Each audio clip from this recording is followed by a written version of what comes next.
Good morning, students. Welcome you all to this online lecture series on intellectual property rights and patent systems. As you know, in the previous lecture, we studied in detail various topics of copyright and related rights. So, in today's lecture, we are going to do the revision of the unit design rights. As you see on the slide, today we shall study in detail various topics of design rights such as nature and scope of protection of design rights, protection of layout designs of integrated circuits, and protection of undisclosed information. So as you see on the slide, the first topic of today's lecture is nature and scope of protection of design rights. So the very basic question is, what is a design? The definition says that a design is defined as feature of shape, configuration, or pattern. A design can also be defined as shape of some ornament or composition of lines or colors which are applied to an article. Now, what are design rights? The design rights are intellectual property rights that protects the visual design of objects that are designed to be useful or practical. Now, the appearance can be attractive of those articles which can appeal to the customer. But here it must be kept in mind that according to design rights, the design should be made by some industrial process or means. Only then it can be protected. Now another question, what is design value? As per standard laws, the design can be a two-dimensional or three-dimensional shape or pattern. We should be capable of being made and sold separately. So what is the minimum design feature? The minimum design feature is that the design of the finished product should appeal to and can be judged only with the eye and not by involving anything else. So here it must be kept in mind that a design act provides protection right only to the designs that are aesthetic in nature. What that means is that it must have some set of principles which can be applied to articles. So all the designs which have just some functional feature may not be covered under this design right.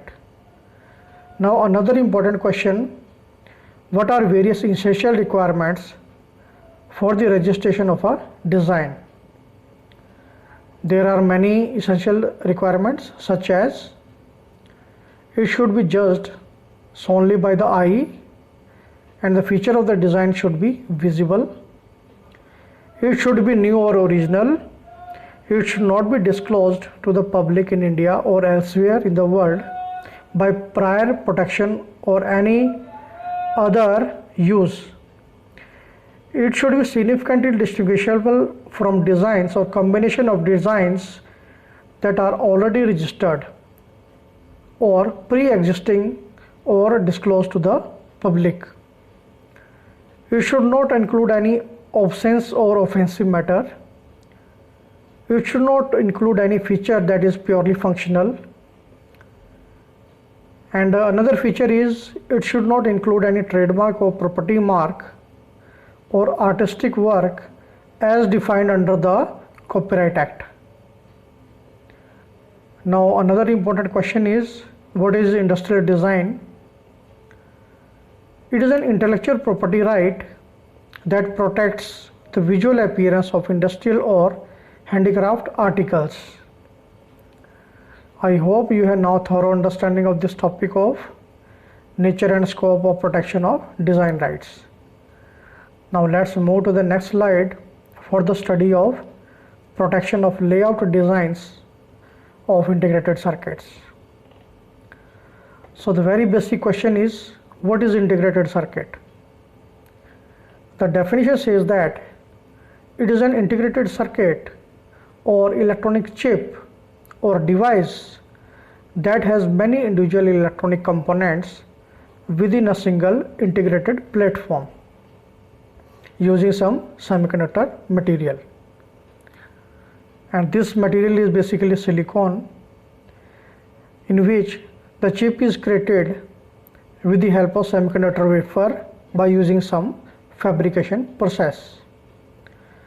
Also, it must be noted that this chip or integrated circuit is created in such a way that its all components are inseparable once the chip has been produced. So after understanding the integrated circuits, let's understand what is layout design. The definition says that a layout design is the three-dimensional deposition of elements in which some or all of the elements are active in that circuit. In other words, a layout design is the three-dimensional layout of an integrated circuit. Now, what TRIP agreement policy says regarding layout design? It says that since integrated circuit topology is also a layout design, so there is a need of rules for specifying and addressing their protection. So the TRIP agreement mentions that member countries are free in the manner in which they can implement the protection for the layout designs as per their national laws. So member countries must cover these designs either with the protection through the existing laws of copyright, patent or industrial design, or they should cover these domains with any other specific law or combination of law of IPR protection. I hope you have now thorough understanding of this topic of protection of layout designs of integrated circuits. Now let's move to the next slide for the study of protection of undisclosed information. So the first question is, what is undisclosed information? The definition says that it is the confidential information or secret information of a person, firm or company, and the undesired disclosure of that information can lead to monetary or other loss to that person, firm or company. So in other words, we can say that it is that valuable commercial information that provides a business with an advantage over its competitors. Why? Because others do not have that information. Now, what are various categories of undisclosed information which are covered and protected by this law? The undisclosed information can be of any type, like financial, business, scientific, technical, economic or engineering information, which are protected by this law. Also, the law provides further protection by including many items such as any portion or phase of any process, procedure, formula, improvement, pattern, plan, design, prototype, code, compilation, program, method, technique, or listing of names, addresses, or telephone numbers, whether tangible or intangible, stored, compiled, or memorized physically, electronically, graphically, photographically, or in writing. So there are many categories which covers this law. Now another very important question is, what are various conditions by which undisclosed information is protected under this law. The first condition is that the undisclosed information must have some commercial value attached if it is kept secret. The owner must keep the secrecy of the information by some means prior to the protection by law. And another important condition is that undisclosed information must be physically inaccessible by others using some procedures so that it can be protected and safeguarded from others. I hope you have now thorough understanding of this topic of protection of undisclosed information. So this was all about today's lecture, where we studied in detail various design rights. As you see on the next slide, in the next lecture we shall revise another 3 important topics of this unit of design rights. Those topics are protection of trademarks, domain names, and geographical indications. So we shall discuss these topics with suitable examples in the next lecture. Thank you.